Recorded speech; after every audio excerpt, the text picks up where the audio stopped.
प्रियंका गांधी रामपुर जा रही हैं। विपक्ष के सांसद आज गाजीपुर बॉर्डर पर पहुंच गए।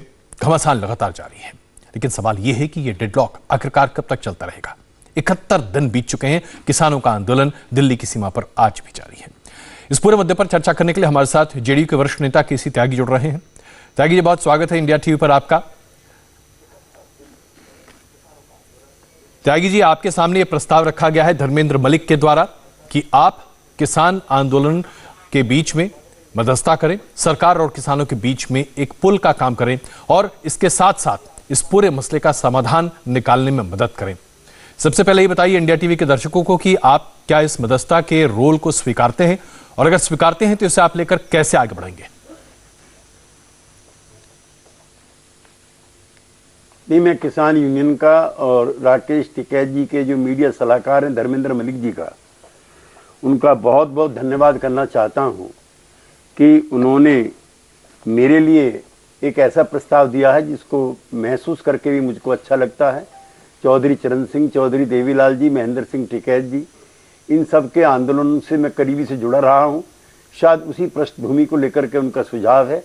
लेकिन सरकार और किसानों के बीच में जो वार्ता चल रही है, मेरी उसमें पूरी आस्था है। लिहाजा किसी अवसर पर किसान यूनियन के मित्रों को या सरकारी प्रतिनिधियों को अगर मेरे किसी विमर्श की आवश्यकता होगी तो मैं उसके लिए सहर्ष तैयार रहूंगा। मैं आपके जरिए अजय जी 2-3 चीजें कहना चाहता हूं जी। एक तो भारतीय जनता पार्टी और जेडीयू के जो अधिकांश नेता हैं वो आंदोलन से निकले हुए लोग हैं। आंदोलन वार्ता से ही हल निकाला जाना चाहिए, इसमें जोर जबरदस्ती से कभी हल नहीं निकलता है। नंबर 3, किसान संगठनों और सरकार के बीच में ये सवाल है। लिहाजा किसान संगठनों को राजनीतिक दलों के नेताओं को अपने मंच पर बैठाने से बचाव करना चाहिए, परहेज करना चाहिए। इस लड़ाई को एनडीए वर्सेस यूपीए नहीं होना देना चाहिए। ये किसानों के 100 साल के असंतोष का नतीजा है और ये 6 साल का भी नहीं है। लिहाजा उनके बीच में ही ये वार्ता होनी चाहिए। हमारे पास कई प्रसिद्ध किसान नेता भी रहे हैं और जो कृषि मंत्री भी रहे हैं। सबसे ज्यादा रेस्पेक्टेड नाम प्रकाश सिंह बादल का है, नीतीश कुमार जी का है, शरद पवार जी का है, राजनाथ सिंह जी का है, अजीत सिंह जी का है और स्वयं तोमर जी का है। लिहाजा इन सब लोगों को भी इसमें एंगेज करना चाहिए ताकि ये लोग भी अपने अपने अनुभवों से कंट्रीब्यूट करें। केंद्र सरकार के मंत्री नरेंद्र सिंह तोमर जी ने सुझाव दिया है कि 1.5 साल तक के लिए इसको टाल दिया जाए। बहुत मेरा सकारात्मक सुझाव है कि इसको अनिश्चित काल के लिए डाल दिया जाए। 1.5 साल के 6 महीने में खत्म हो सकता है और 2 साल में भी। तो कोई सरकार सीमा तय ना करे, अनिश्चित काल के लिए इसको टाल दे। किसानों और मंत्री समूह जब तक किसी समझौते पर ना पहुंचे, इसमें किसी भी राजनीतिक दल का कोई दखल नहीं होना चाहिए। और एक किसान आयोग का गठन हो, ये खाली एमएसपी तक नहीं है अजय जी। मैं एक किसान परिवार से हूं। कभी भी किसान को सरकार के द्वारा घोषित एमएसपी मिलती ही नहीं है। जो कारखानों में चीजें पैदा होती हैं उसकी एमआरपी लिखी हुई है। 1 नए पैसे कम पर भी कोई उत्पादक जो है अपनी एमआरपी नहीं बेचता है। लिहाजा जब सरकार ने घोषित की है, ये किसानों ने नहीं की है, सरकार ने घोषित की है एमएसपी, तो एमएसपी का जो इंप्लीमेंटेशन है वो एमआरपी की तर्ज पर हो। सरकार लगभग 18% के आसपास पीडीएस के लिए खरीदती है। और एक चीज और मैं गर्व के साथ कहना चाहता हूं, और इस सरकार की प्रशंसा में भी, पिछले 6 महीनों से 80 करोड़ लोगों को वर्तमान सरकार मुफ्त राशन दे रही है। कोरोना पीरियड में सरकार की सराहना भी है, लेकिन उन किसानों को भी मैं सर पे बैठाना चाहता हूं जिन्होंने अतिरिक्त उत्पादन करके कोरोना का मुकाबला किया है। 2013 का जो फूड सिक्योरिटी एक्ट है, उसके तहत देश की 2/3 आबादी सस्ता गेहूं, सस्ता चावल, सस्ता दाल किसानों के बलबूते पर ही जो जरूरतमंद लोग हैं उनको दे रही है। त्यागी जी, आपने जो भी प्रस्ताव रखा, मैं क्षमा चाहता हूं, जरा एक यहां पर सवाल पूछना चाहता हूं आपसे। इस प्रस्ताव को स्वागत योग्य कहा जा सकता है, लेकिन इसमें कुछ नाम जो आपने रखे हैं वो ऐसे नाम है जिसे लेकर केंद्र सरकार तैयार होगी, इस पर जरा स्थिति स्पष्ट नहीं है। जैसे नीतीश कुमार के नाम पर तो कोई आपत्ति नहीं हो सकती, लेकिन जैसे ही आप अजीत सिंह का नाम लेते हैं, जैसे ही आप शरद पवार का नाम लेते हैं, जैसे ही आप प्रकाश बादल का नाम लेते हैं, ये नाम केंद्र सरकार स्वीकार करे, ये अपने आप में सहज ना होगा। नहीं, मैं कमेटी बनाने के लिए नहीं कह रहा हूं जी। इन लोगों को भी विचार विमर्श में एंगेज करना चाहिए। प्रकाश सिंह बादल जी मोदी जी के लिए इतने सम्मानीय हैं कि मैंने नरेंद्र मोदी जी को किसी के चरण स्पर्श करते नहीं देखा। अगर पिछले कुछ महीनों की तकरार है वो सदा के लिए नहीं है। और प्रकाश सिंह बादल इस देश के गैर कांग्रेसी आंदोलन के जेपी चरण सिंह अटल बिहारी वाजपेयी के बाद सबसे बड़े नेता हैं। आपातकाल का उन्होंने विरोध किया। अटल आडवाणी जी मोदी जी के साथ एनडीए की सरकार बनाने में सबसे आगे रहे। अगर तात्कालिक तौर पर विमर्श में कोई दिक्कत है, मैं उनसे बड़ा नाम अभी भी कोई नहीं मानता। स्वयं मोदी जी ने दर्जनों बार स्वीकार किया है कि शरद पवार जी से वो उन दिनों जिन दिनों मुख्यमंत्री थे सलाह मशवरा किया करते थे और अब भी करते हैं।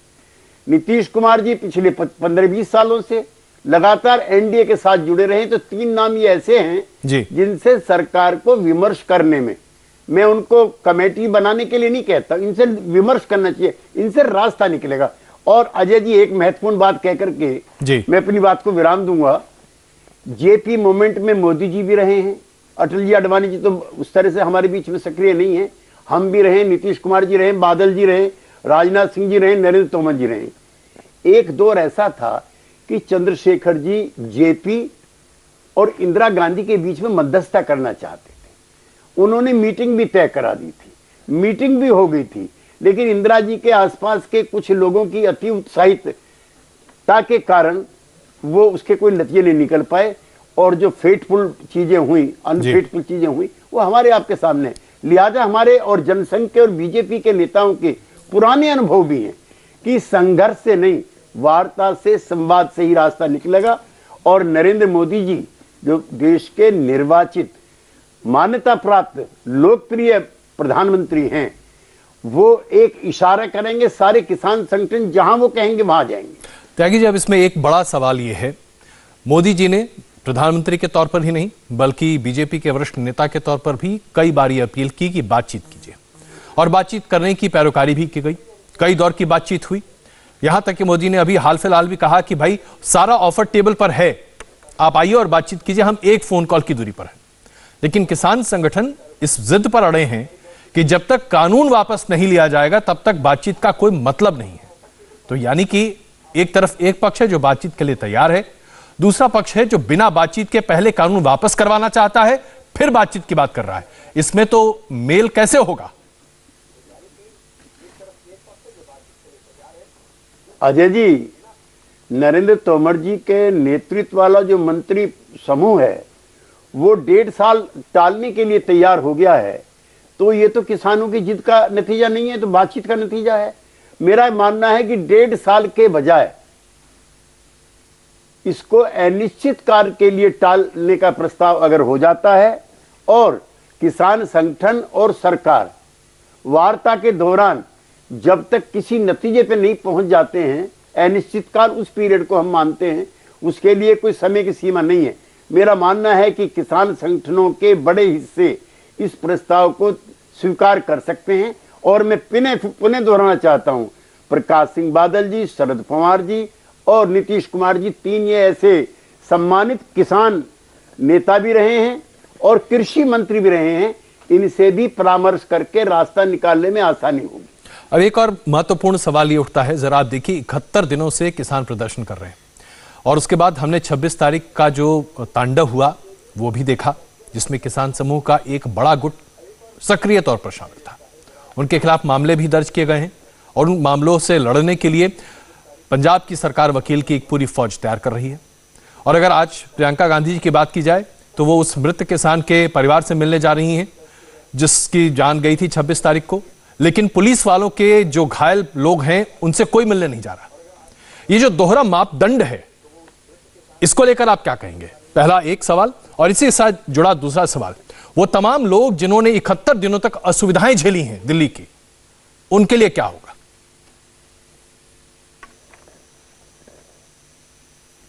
अजय जी, मैं माफी के साथ आपसे निवेदन करना चाहता हूं कि किसान आंदोलन की वजह से 71 दिन तक जिन्होंने असुविधाएं झेली और हम तो कई सौ वर्षों से असुविधाएं झेल रहे हैं, हमें तो कभी भी फसल, ये कोई एनडीए की सरकार नहीं है, यूपीए की सरकार ने भी हमें क्या दिया, आजादी के बाद हमें क्या मिला? आज भी 50% जमीन असिंचित है। क्यों? 70 साल की जो आजादी मिली थी गांधी के मुताबिक, वो तो गांव को स्वावलंबी बनने के लिए मिली थी। आपके अर्बन एटीट्यूड है, आप इंडस्ट्री परस्त हैं। 1952 में जब पहला बजट बनता है और प्रथम पंचवर्षीय योजना बनती है, तो मैं आपके सम्मानित चैनल के माध्यम से कहना चाहता हूं, 35% कृषि बजट तय था, 15% इंडस्ट्रियल बजट तय था। आज 15% के आसपास कृषि हो गया है और 35-40% जो है इंडस्ट्री हो गया। गांधी जी तो गांव को स्वावलंबी करना चाहते थे, नंबर 1। नंबर 2, निरंतर गांव से पलायन हो रहा है, क्योंकि गांव रहने लायक नहीं बचे, कोई इंफ्रास्ट्रक्चर नहीं, स्वास्थ्य नहीं, शिक्षा नहीं, खेल कूद नहीं, लिहाजा बड़ा हिस्सा शहर जा रहा। और आप शहरों को स्मार्ट सिटी बना करके और लोगों को भी पलायन के लिए मजबूर कर रहे हैं। गांव में कोई नहीं रहना चाहता। और कृषि जो है अजय जी, अब फायदे का सौदा नहीं बची है। इसमें सिर्फ खा सकते हो, पहन भी अच्छा नहीं सकते। यहां जो अब मैं एक और महत्वपूर्ण चीज आपकी जानकारी के लिए आता हूं। तमाम देश के जितने भी कार निर्माता हैं, उन्होंने 50,000 रुपए नए साल के लिए कारों के दाम बढ़ा दिए, जिसको लेकर के गडकरी जी परेशान हैं। उन संगठनों का कहना है कि कॉपर के, स्टील के दाम बढ़ गए, लिहाजा हम कारों के दाम बढ़ाएंगे। मैं आपसे बहुत नम्र निवेदन करता हूं, क्या बिजली के दाम हमारे लिए नहीं बढ़े? पेट्रोल डीजल के दाम हमारे लिए नहीं बढ़े? Insecticide, pesticide, even labour. और एक और महत्वपूर्ण चीज कहता हूं, सन 72-73 में 85 पैसे में 1 लीटर डीजल आता था। आज 4 किलो गेहूं बेचने के बाद 1 लीटर आता है। जब 1 किलो में 1 लीटर आता था, अब 4 किलो गेहूं बेचो तो 1 लीटर आता है। हम किसके पास जाकर रोएं? हम किससे फरियाद करें सरकार के अलावा? त्यागी जी, आपकी बात बिल्कुल सही है, आपकी बात बिल्कुल सही है त्यागी जी। लेकिन जो मैं अपना सवाल आपके सामने जो रख रहा था वो ये था कि आज हम किसानों की समस्याओं को राजनीतिक आधार पर देख रहे हैं। जिस आधार पर आज कांग्रेस पार्टी किसानों की समस्याओं को देखती है वो बिल्कुल विपरीत है, एक समाग्रही विचारधारा नहीं है, इसीलिए कोई एकमत नहीं हो पा रहा। तो इस पर जब तक राजनीति होती रहेगी ये तो मामला खत्म हो ही नहीं सकता।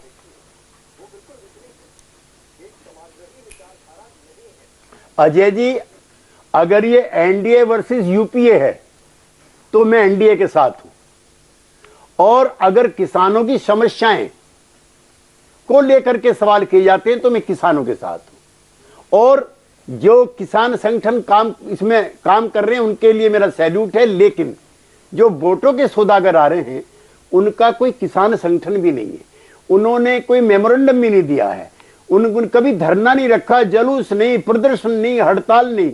अब जो घड़ियाली आंसू बहाने के लिए विपक्ष के नेता जा रहे हैं, उनकी भी सरकारों में किसानों की और भी ज्यादा दुर्गति हुई है। और अगर मैं ये कहूं कि उसी का नतीजा है कि आज हम इस स्थिति में हैं, तो कोई ज्यादा श्रेय नहीं होगा। इसलिए किसान संगठनों से भी मेरा निवेदन है, प्लीज अपनी मांगे मनवाने के लिए, व्यापकता उसको लाने के लिए, अपनी रेस्पेक्टेबिलिटी, एक्सेप्टेबिलिटी बढ़वाने के लिए इन जो सत्ता के गिद्ध हैं इनसे वो जितनी दूरी बना कर रखेंगे, ये आंदोलन उतना ही अच्छा चलेगा। जी, मैं ये पूछना चाहता हूं आपसे त्यागी जी, दिल्ली की सीमा पर अभी जिस तरह से बैरिकेडिंग की गई, 6 फरवरी को एक बड़े चक्का जाम का आह्वान है जो कि किसान संगठनों ने दिया है और तकरीबन 5 घंटे तक पूरे देश में चक्का जाम की बात कही जा रही है। इस सिक्योरिटी बैरिकेडिंग को लेकर इतनी बातें कही जा रही हैं, क्या यह सरकार की जिम्मेदारी नहीं है कि नागरिकों को सुरक्षा प्रदान की जाए? 26 तारीख का तांडव क्या देश बार बार देखेगा?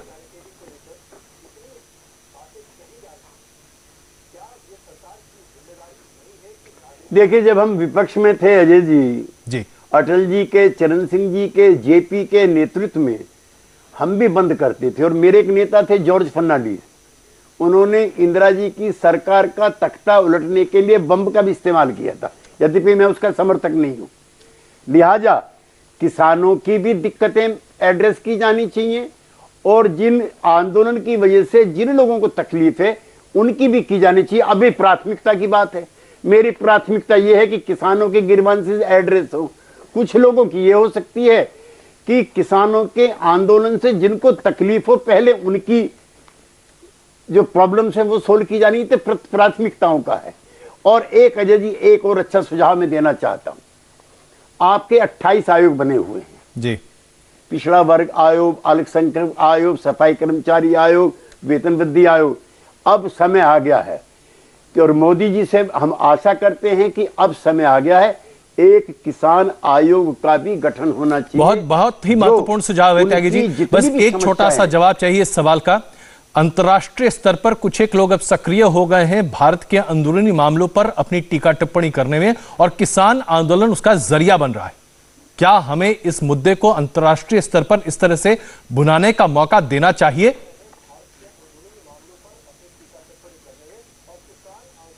हमारे आंतरिक मामलों में किसी को दखल देने का ना दरकार है और ना हम चाहते हैं कि किसी का दखल हो।